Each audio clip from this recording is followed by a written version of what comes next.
Hello friends, good morning. Abhishek Gautam की जो कि ज़िला इलाहाबाद से हैं, इनका फर्स्ट मीटिंग में 22 तारीख को पेपर हुआ है। इन्होंने हमें कुछ प्रश्न भेजे हैं। पहला प्रश्न आया था कि राष्ट्रीय खेल दिवस मनाया जाता है। राष्ट्रीय खेल दिवस मनाया जाता है तो यह मनाया जाता है 29 अगस्त को। पहला प्रश्न भेजा है। दूसरा प्रश्न बताया है कि नाबार्ड का संबंध है, तो नाबार्ड का संबंध है कृषि क्षेत्र और ग्रामीण इलाके के विकास से। तीसरा प्रश्न आया है कि वैदिक लोगों द्वारा सर्वप्रथम प्रयुक्त धातु थी।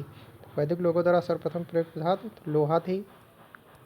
अगला जो है गॉड ऑफ स्मॉल थिंग्स पुस्तक लिखी है, तो यह लिखी है अरुंधति राय ने। अगला जो प्रश्न भेजा है, अगला प्रश्न पूछा गया है जो कि वह आया था शर्करा में होता है। शर्करा में होता है कार्बन, हाइड्रोजन और ऑक्सीजन।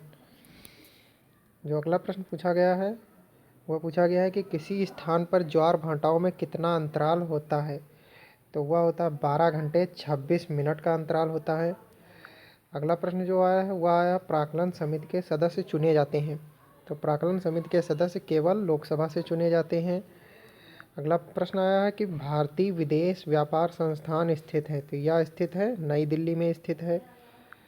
अगला प्रश्न जो आया है उष्णकटिबंधीय घास स्थल को कहते हैं, तो उष्णकटिबंधीय घास स्थल को क्या कहते हैं? सवाना। अगला प्रश्न आया है कि गुरु नानक का जन्म स्थान है, गुरु नानक का जन्म स्थान तलवंडी है। और अगला प्रश्न है वह देश जिसका संविधान अलिखित है, जिसका संविधान मतलब लिखित नहीं है, तो यह इसका उत्तर है ब्रिटेन। अगला प्रश्न आया है कि बुंदेलखंड छत्रसाल संग्रहालय स्थित है, तो बुंदेलखंड छत्रसाल संग्रहालय बांदा जिले में स्थित है। अगला प्रश्न है कि कांग्रेस के 1916 के लखनऊ अधिवेशन की अध्यक्षता की थी, तो इसकी अध्यक्षता अंबिका चरण मजूमदार ने की। जो अगला प्रश्न आया है, कुछ प्रश्न हमें नव्या सिंह जिला आगरा से जिन्होंने भेजा है। इनका भी 22 तारीख को फर्स्ट मीटिंग में पेपर हुआ है। इन्होंने भी जिनका ज़िला जो है वह है आगरा। आगरा ज़िले से इन्होंने जो क्वेश्चन भेजे हैं उनमें पहला क्वेश्चन आया है कि यह सीरीज पूछी गई है कि 3, 5, 13, 42, 241 के बाद कौन सा आएगा, तो इसको हल कर आप पता कर सकते हैं। अगला जो अब भेजा है कि FILO है और तो PS क्या होगा। इसके बाद जो अगला प्रश्न आया है वह भेजा है कि राज्यपाल की नियुक्ति किस अनुच्छेद के अंतर्गत होती है, तो वह होती है अनुच्छेद 153 के अंतर्गत। अगला प्रश्न है अनुवांशिक रोग है, अनुवांशिक रोग क्या है, तो वह वर्णांधता एक अनुवांशिक रोग है। अगला प्रश्न भेजा है कि खानवा का युद्ध कब हुआ। खानवा का युद्ध तो वह हुआ है 1527 ईस्वी में। अगला प्रश्न पूछा गया है कि कला भवन स्थित है, तो कला भवन कहाँ? वाराणसी में स्थित है। अगला प्रश्न है ओखला पक्षी विहार है, ओखला पक्षी विहार गाजियाबाद में स्थित है।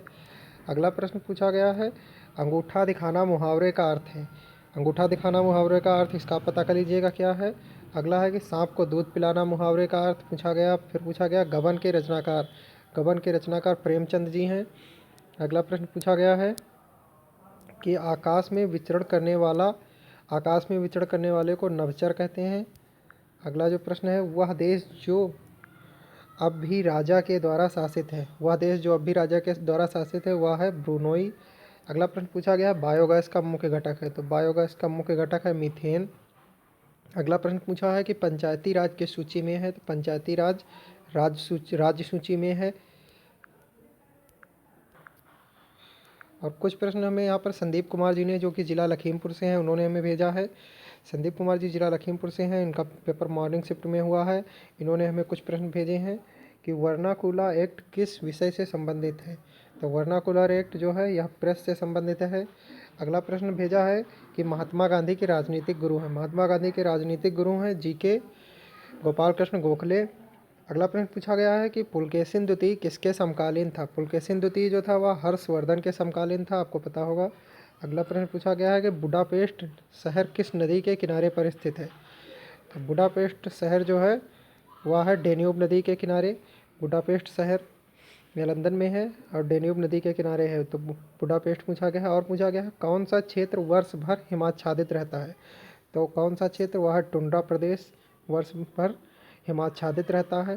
अगला जो प्रश्न पूछा गया है कि विश्व के निकल का सबसे बड़ा निर्यातक देश, तो विश्व में निकल का सबसे बड़ा जो निर्यातक देश है तो वह है कनाडा। अगला प्रश्न पूछा गया है खिचड़ी मेला मकर संक्रांति कहाँ लगता है, तो खिचड़ी मेला मकर संक्रांति मेला गोरखपुर में लगता है। अगला प्रश्न है पर्यावरण में संधि है। तो पर्यावरण में जो संधि है वह है यड़ संधि है, क्योंकि पर प्लस आवरण, तो यहाँ पर या हो गया पर प्लस आवरण से, इसलिए यहाँ पर यड़ संधि है। अगला प्रश्न पूछा गया है किरण का पर्यायवाची। किरण का पर्यायवाची रश्मि है। जो अगला प्रश्न पूछा गया है कि वह है सबल में समास है। तो सबल में जो समास है तो वह है बहुब्रीहि समास। अगला प्रश्न पूछा गया है कि नमस्ते में संधि है। तो नमस्ते में जो संधि है वह है विसर्ग संधि। और अगला प्रश्न है कि नाव का पर्यायवाची है। नाव का पर्यायवाची है तरणी। अगला प्रश्न पूछा गया है कि नाचना की भाववाचक संज्ञा है। तो इसकी संज्ञा है नाच। जो अगला प्रश्न पूछा गया है तत्पुरुष समास। तत्पुरुष समास का जो इस तत्पुरुष समास किस में है, तो राजमहल में तत्पुरुष समास है। तो फ्रेंड्स ये थे 22 तारीख के मॉर्निंग शिफ्ट में पूछे गए कुछ क्वेश्चन, और जैसे ही शाम के शिफ्ट के क्वेश्चन आएंगे हम आप तक तुरंत पहुंचाएंगे। तो जल्दी से जल्दी हमारे चैनल को सब्सक्राइब कर लीजिएगा। जिन लोगों ने अभी तक चैनल को सब्सक्राइब नहीं किया एक बार चैनल को सब्सक्राइब कर लें, और अगर वीडियो अच्छा लगा तो वीडियो को लाइक करें, और जो लोगों ने अभी तक वीडियो को शेयर नहीं किया है वो लोग वीडियो को शेयर कर दें, अपने फ्रेंड्स तक पहुँचाएँ। तो फ्रेंड्स अभी जो यह पेपर था यह मॉर्निंग शिफ्ट का था। जैसे ही शाम के शिफ्ट के क्वेश्चन हमारे तक पहुंचेंगे हम आप तक तुरंत पहुंचाएंगे। तो फ्रेंड जल्दी से जल्दी चैनल को सब्सक्राइब कर लीजिए और बेल आइकन को दबाना बिल्कुल ना भूलिए, क्योंकि बेल आइकन को दबाएंगे तभी आपकी वीडियो जो होगी वो आप तक पहुँचेगी। तो बिल्कुल देखना ना भूलिएगा। शाम के शिफ्ट के क्वेश्चन हम आप तक तुरंत पहुँचाएँगे जैसे ही हमको क्वेश्चन मिलेंगे। तो फ्रेंड्स अगर वीडियो अच्छी लगी तो वीडियो को लाइक कर सकते हैं और वीडियो को शेयर भी कर सकते हैं, और जिन लोगों ने अभी तक चैनल को सब्सक्राइब नहीं किया है वो चैनल को ज़रूर सब्सक्राइब कर लें। तो फ्रेंड्स आज के लिए इतना ही, मिलते हैं अगले वीडियो में शाम की शिफ्ट के क्वेश्चन के साथ। तब तक के लिए नमस्कार।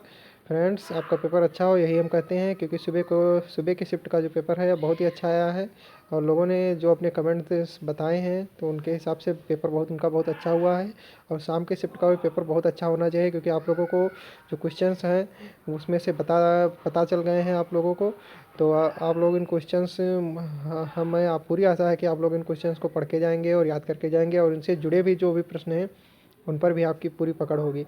तो फ्रेंड्स हमारी आपसे यही कामना है कि आपका पेपर अच्छा हो। तो फ्रेंड्स आप लोग अच्छा पेपर दीजिए और अपना सिलेक्शन पाइए। तो आज के लिए इतना ही फ्रेंड्स, और शाम के शिफ्ट के जो क्वेश्चन होंगे तो हम आपको फिर से बताएंगे। शाम के शिफ्ट में जो भी क्वेश्चन पूछे जाएंगे 22 तारीख का जो शाम का शिफ्ट होगा। तो फ्रेंड्स तब तक के लिए नमस्कार, मिलते हैं शाम को।